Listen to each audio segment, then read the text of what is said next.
അപ്പൊ നമ്മൾ എവിടെയാ പറഞ്ഞു നിർത്തിയത്? അതിന് നമ്മൾ തുടങ്ങിയില്ലല്ലോ. എന്നാ തുടങ്ങി കഴിയാം.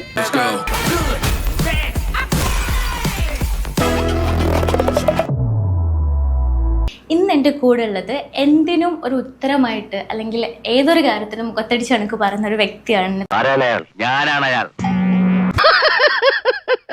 അയ്യോ, എന്നാലും നീയുമായിട്ടുള്ള സമ്മതിച്ച ആ പെണ്ണിനെ സമ്മതിക്കണം. അതെന്താടാ മൊശകോടാ, ഞാൻ അത്രയ്ക്ക് അസ്മാദൃശ്യനാണോ?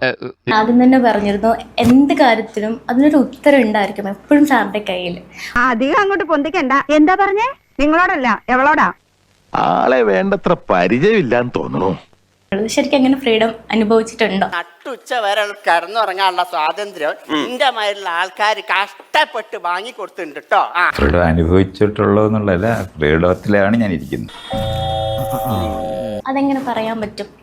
അതൊക്കെ ഈസി അല്ലേ? ഞാൻ ആരാണെന്ന് നിന്റെ വിചാരം? ഒരു സ്ഥലത്ത് എത്തിക്കഴിഞ്ഞാൽ അവിടെ എനിക്ക് അനുഭവിക്കുന്ന, ഞാൻ ജീവിക്കുന്ന രീതിയിലോ ആൾക്കാർ മറ്റാർക്കെങ്കിലും ജീവിക്കാൻ കഴിയുന്നതായിട്ട് ഞാൻ കണ്ടിട്ടേ ഇല്ല. ഒരു പ്രത്യേക ജീവിതല്ലേ ആള് പൊങ്ങന, ആവശ്യത്തിനും അനാവശ്യത്തിനും ചുമ്മാ ബഹുമാനിക്കുക, എന്ത് പറഞ്ഞാലും തലകുലിക്ക് സമ്മതിക്കുക.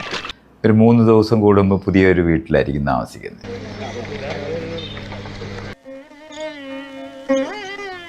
മിക്കവാറും പരിചയമുള്ളവരായിരിക്കത്തില്ല അവരായിരുന്നു. വെരി അല്ല, മനസ്സിലായില്ല. ഇവനേതാ? എന്റെ പൊന്നു സാറേ, എനിക്കറിയാൻ പാടില്ല. ഇത്തിരി ചോർന്നാലേ ചെയ്യുന്ന പറഞ്ഞത് ഇപ്പൊ കയറി വന്നിരുന്നതാണ്.